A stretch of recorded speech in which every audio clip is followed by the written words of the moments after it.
Hey everybody, welcome to another episode of Fishing with Rod. My name is Rod and I make entertaining and educational videos featuring recreational fisheries right across British Columbia, Canada. Today, we're going to be talking about Tidal Fraser River fall salmon fisheries. This fishery I discovered back in the mid-90s. I first tried out salmon fishing on the Fraser for pink salmon in 1995. And once the pink salmon run was over in mid-September, I wanted to keep fishing. I wanted to look for other opportunities. So I came across opportunities fishing for coho salmon in the Fraser River, the Tidal Fraser River again, from mid-September until when it got really cold, until December. And those days were great. At the time, I was attending University of British Columbia, and I would go fish before and after classes, and I would catch plenty of coho salmon. For each tide change, sometimes you could get into a dozen really nice salmon, coho salmon from 5 pound all the way up to 15 pound. And these are some of the best fighting fish, best fighting salmon you'll ever come across, because these coho salmon are coming straight from Georgia Strait. They're ocean fresh, so they fight the hardest compared to the ones that you catch in terminal fisheries such as the Tidal River. Those fish definitely don't fight as hard. They run, they're acrobatic.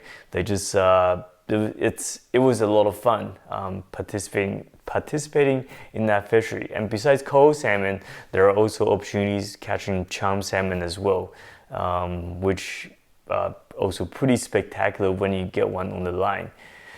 So yeah, it's for quite a few years in the 90s, we enjoyed that fishery, and starting around late 90s until early 2000s, that fishery was reduced. The timing of that fishery was reduced from early September to late September, or even early October and onwards. So the main reason for that reduction was the conservation concern for interior coho salmon. So the coho salmon that are heading back to Thompson River and other tributaries in mid-Fraser River, those have been endangered.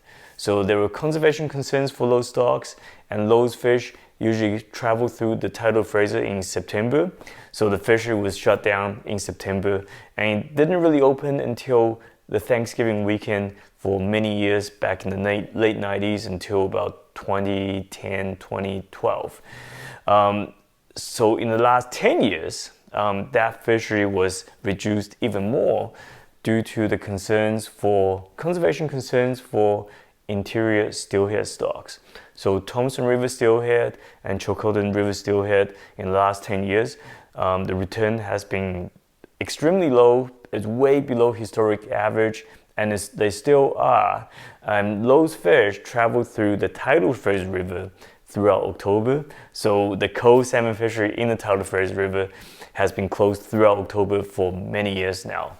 In the past couple years, this fishery didn't open until mid-November, and it would only open for a couple of weeks, which was really disappointing, because the peak time of this fishery is usually early to mid-October, and as we get towards November, it usually tapers off.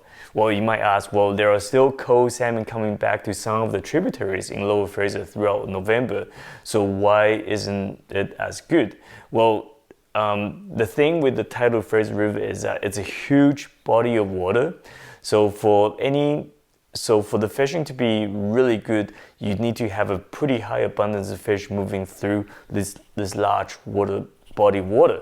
And that's during October, when there's lots of, tens of thousands of coho salmon that are coming back to big tributaries such as the Chilliwack River. In November, there are fish still coming back to some of the other tributaries, but the numbers are really low. So for you to actually encounter a fish or two, the chances are pretty small. Nevertheless, it's still a really fun fishery. For 2024, due to lots of advocating by myself and some of my colleagues at the Sport Fishing Advisory Committee, this fishery is going to open on October 31st, which is today when this video is going out, downstream from Portman Bridge and the Fraser River mouth. And it's going to open between Portman Bridge and the Mission Railway Bridge on November 2nd. And from Mission to Hope, it'll open on November 3rd. The focus of this video is going to be downstream from Mission in the tidal portion of the Fraser River, because that is the fishery that I have done many times. I'm really familiar with it, so I'm going to be talking about the timing, the techniques and the gear that you need to pay attention to if you want to get out in the next few weeks. So here we go.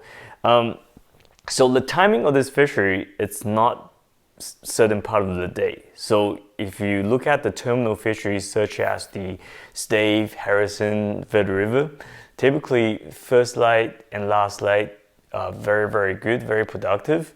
But in the Tidal Fraser River, it's a giant corridor where the fish are traveling through from the ocean to the natal streams. So they don't really sit in this part of the river. They usually travel through, and they travel through with the tide. So when you have an incoming tide, the fish are coming in with the tide and they're heading up. They don't stop. And your goal is to pick the right time at a particular spot, and hopefully you can intercept these traveling fish. So the best time, in my opinion, is an incoming tide. So usually for the last 3 hours of the incoming tide, for up until the tide peaks, and also the first 2 hours after the tide peaks. Those 5 or 6 hours window is when you want to be fishing. A lot of times these fish will travel in with the tide, and sometimes at certain spots they will back down a little bit with the tide as well as the tide starts going out. So it's not early in the morning, it's not late in the afternoon. You need to check the tide table to figure out when the tide is, when the high tide is, and plan your trip based on the tide timing. Regarding fishing spots, on my website under the Tidal Fraser River section, I do have a list of fishing spots where you can check out, but you can potentially catch these salmon anywhere along the Tidal Fraser River, just like when you fish for pink salmon, because these fish have to go through the entire stretch, the entire Tidal Fraser. And my suggestion is that you focus on one particular area and keep going back and start learning the patterns. Sometimes this one particular area is really good during the incoming tide, and another spot could be really good during the outgoing tide. So for myself, I do have a diary. I have some mental notes on which when it will produce really well for certain locations, and I will plan my trip that way. And that takes years of exploring, and you really have to put in the time to figure that out. So that's tide. So the next thing we're going to look at is gear. There are 2 different methods that you can use to target these coho salmon and chum salmon. Well, 3 if you count fly fishing. But fly fishing is pretty limited to certain spots, because a lot of these spots you literally fishing beside the highway, beside the road, river road, and you really don't have a back casting space for it. So it comes down to spin casting with lures and bottom fishing with bait. And you can use a bait casting setup like what I have over here. So a lot of people will use a bait casting setup, just use your typical drift rod. This is a 10.5 foot long drift rod, rated between, I believe is 12 to 20 pound and rating. And it's a fairly heavy rod, which is fine. And you can just put a bait casting reel on that and use that to cast bait out and fish on the bottom. I personally prefer a shorter rod instead of a longer rod, because a lot of times these rods have to sit there and you have to watch the bites. And the bites a lot of times are not really obvious. You have to watch the tip, and then you really have to set the hook. They don't hook themselves. Most of them don't hook themselves. Sometimes they do, but most of them you have to watch the tip and it go down like that, and then you have to set the hook. So if you have a pretty long rod, and if you have poor eyesight like me, it's pretty hard to see that far, and your reflex might be too slow. So you might want to go down to like a 9-foot long bait casting rod instead, or a 9-foot long spinning rod. So here I got, actually this is a 9.5-foot long spinning rod, rated between 8 and 12 pound. This is a 9-foot long bait casting rod. It's rated between 8 and 12 pound. So you want to look for that rating between 8 and 12, 8 and 17, 10 to 20, 12 to 20. Little on the heavier side is better, mostly because you're going to be using pretty big weights. So at least 1 ounce, 2 ounce, maybe even 3 ounce to anchor your bait out there, because there is tidal current out there. So you need to use slightly heavier rods than you use for casting lures. This one right here, this is an 8.5-foot long Shimano Compre, and again it's rated 8 to 12 pound, and that will be a perfect rod as well. It's short, the rod tip is fairly close to you, so you can actually watch the bites pretty closely. So yeah, you just gotta choose wisely. So you can get a spinning reel to go with this, with the medium spinning rod like this. So this is a Shimano Ultegra 3000. Anywhere from 2,500 to 3,000 is good enough. Spooled with 20-pound test Power Pro braided line. Yeah, I prefer braided than mono. It's just monofilament has too much stretch, and when you're fishing on the bottom and you're watching those bites, braided is a lot more sensitive than having monofilament. It's much better.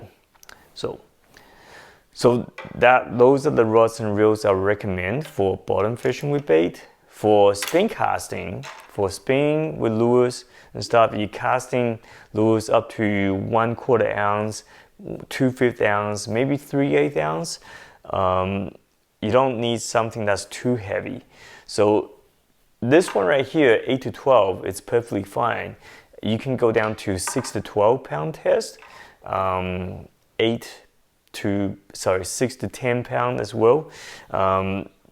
The current in the Fraser River is not very swift like the terminal fisheries. It's a gradual tidal current, so the fish can't use the current as advantage to pull the line out. So you really don't need a very heavy setup when it comes to casting and retrieving spinners and spoons. You need a heavy setup for the bait part, because you need to anchor a pretty big weight on the bottom. So that's the difference between the two. I tend to go with a lighter rod when it comes to casting spoons and spinners. My favorite is definitely one that's rated between 6 and 10 pound test, to go with a 2500 size 2500 spinning reel, spooled with either 15 or 20 pound test braided line. For lures, when it comes to casting spoons and spinners, you want to choose a more slender spoon rather than a broad spoon like this one here. So this is a Prime Lure Glory spoon that I've been using on the Tidal River. Works fantastic. This thing works with the current and it flutters and everything. But for casting and retrieving in the Tidal Fraser River, you're not really letting it flutter too much. You're basically casting and you're retrieving right away. You need something a little longer instead. So this is a Prime Lure spoon as well. It's a slender one, and you can check it out. Colors, I tend to go with something not so shiny. I tend to go with something more colorful. So orange, if you can find one that's completely orange or even half orange with a bit of gold or copper, that's great. Orange, pink works really well for coho salmon. Green works really well for chum salmon. When speaking of chum salmon actually, I find chum salmon very similar to sockeye salmon when traveling through the Tidal Fraser River. They don't really bite very much. If you see a lot of chum salmon jumping throughout the entire Tidal Fraser River, more likely than not, you're not going to catch one. In 30 years, I probably can count the number of chum salmon that I've hooked on one hand.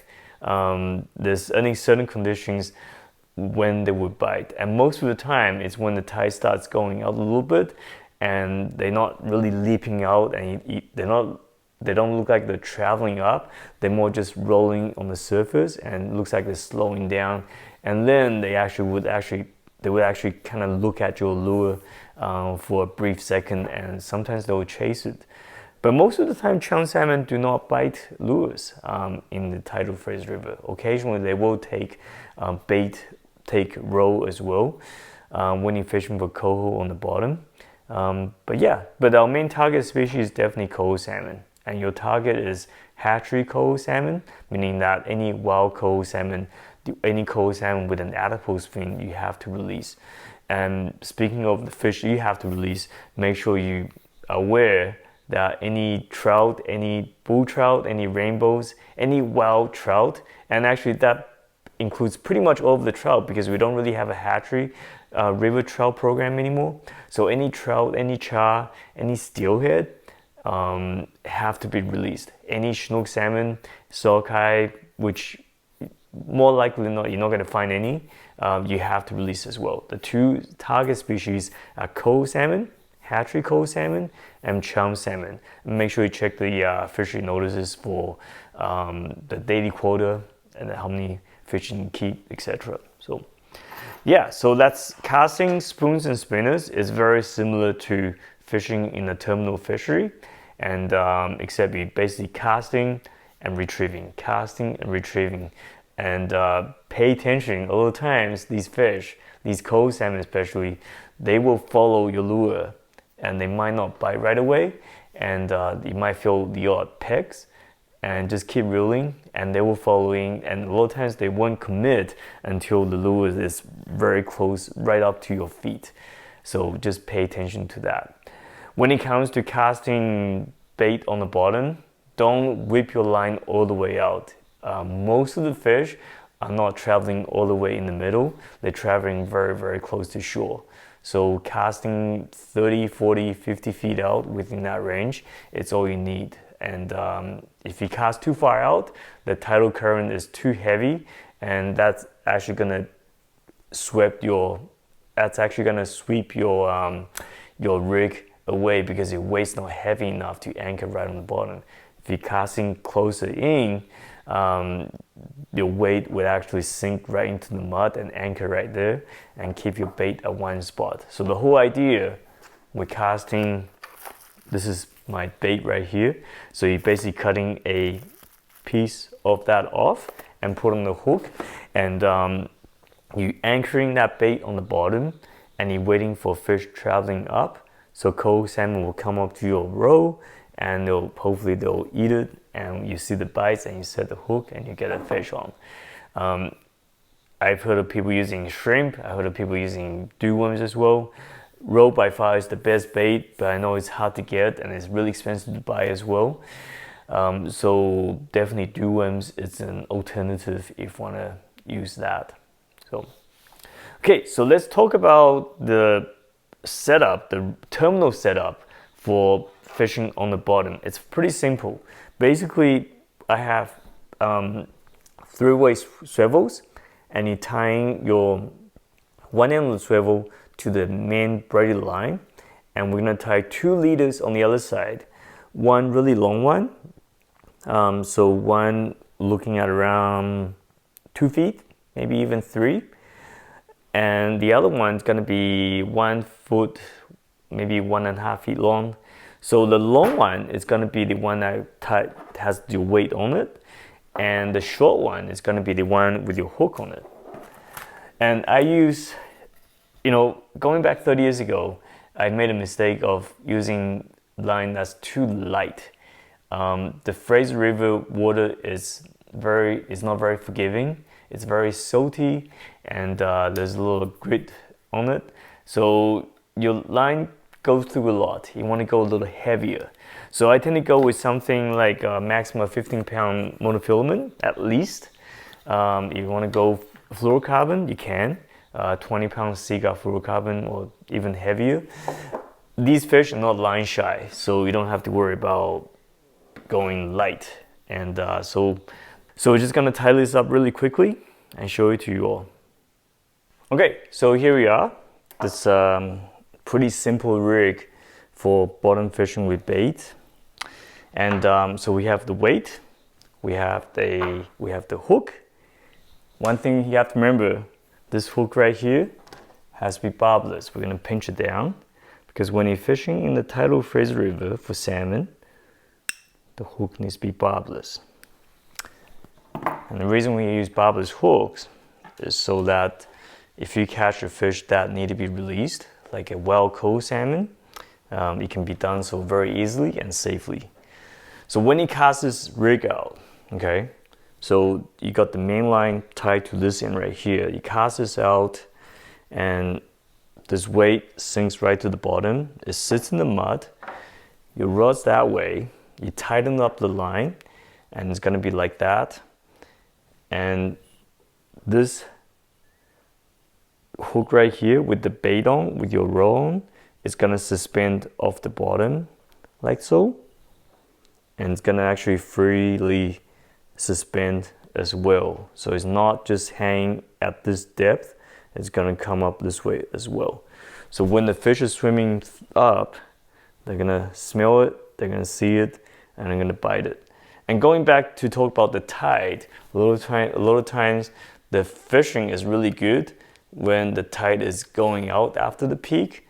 And my belief is that when the tide's going out, it's bringing that scent from the bait down the river, and the fish, if the fish are still coming up, they will follow that scent trail and going up to row and bite it that way. Quite often when the tide is peaking, when the tidal current is completely, there's no current, the water is completely still, we find that the fishing pretty much dies. And again, that's just because a scent trail is not being created. So yeah, so this is a very, very simple bottom rig and anyone can use it. Just remember to use pretty heavy line. Like I said, I made a mistake back in the first few years when I did this, and I was using like 8 and 10 pound test. I'm not sure what I was thinking because the fish that we were catching were quite a bit bigger than that. And just from this sitting in the mud and catching debris and whatnot, over time you're gonna get cuts on the line, and I did snap off a couple really nice fish because for that very reason. So, oh yeah, going back to the hook size, size 1/0 hook is what I use. You can use 2/0 if you want, but 1/0, I tend to go 1/0 instead of 1. I just want something a little bigger to hold a bit more bait on the hook. And also just to avoid small fish. You will get bites from things like sculpins and pike minnows and so on as well. So yeah, if you find yourself getting too many bites from unwanted fish, then perhaps switch to spoons and spinners at times as well. I tend to carry both setups, so sometimes I'll want to sit back and just cast my bait out and wait. I'll do that, and other times I get bored with that, I'll bring that in, I'll start casting and retrieving spoons and spinners. Sometimes I could be fishing among a whole bunch of other bait anglers and just fishing lures, and I'll be the only one catching fish. It really depends. So it's not, both of them will not work well at the center. Sometimes they do, not all the time, but it's good to have both setups and just try it out because a lot of times one will tend to work better than the other one, especially if water clarity comes into play. If water is not clear, then bait is definitely the way to go. If water is reasonably clear, we're talking about 2 feet visibility, then lures is it's a good option to go with. So yeah, I think that pretty much covers it all. And make sure you bring a net as well, and bring something that's waterproof for your footwear, because a lot of times you do have to get into the water to release fish and so on. A catch and release net is definitely must to well, first of all, it's easier to land fish, to make sure you you wouldn't lose any fish that you want to keep by netting them. And secondly, a catch and release fish, net with a fine mesh allows you to net a fish that you have to release, and so you can handle it safely and release it. It's a lot easier with a net than without a net. So this is a fantastic fishery for not just due to the abundance of the fish, the type of salmon you can get to catch, but also it's just a social fishery. A lot of times, my fondest memory is fishing back 30 years ago with other friends. We all lined up along the shoreline and just fish, waiting for the fish. And those are the times that you get to socialize as well. It's a family-friendly fishery. You can bring your kids down, have a fire while you wait for the bites, teach them how to cast lures. It's a great area. It's a great fishery for seniors or anyone who may have mobility issues walking, because most of the spots, unlike some of the terminal fisheries like the Tidal River, where it's quite dangerous to access with big rocks and so on, it's much easier to access the Tidal Fraser River. So again, this fishery is open downstream from Portman Bridge on October 31st, and from Portman Bridge to Mission on November 2nd, and from Mission to Hope on November 3rd for 2024. And I'm really excited for everyone who wants to get out and try it out, and I would love to hear your success as well. If you find this video useful, make sure to subscribe to the channel. I really appreciate your support, and make sure you leave a comment on the bottom if you have any other questions regarding this fishery. I may not have covered everything that you need to know, so make sure you ask on the bottom. There aren't any stupid questions, and I will do my best to answer your question for you. Yeah, so until next time, good luck fishing.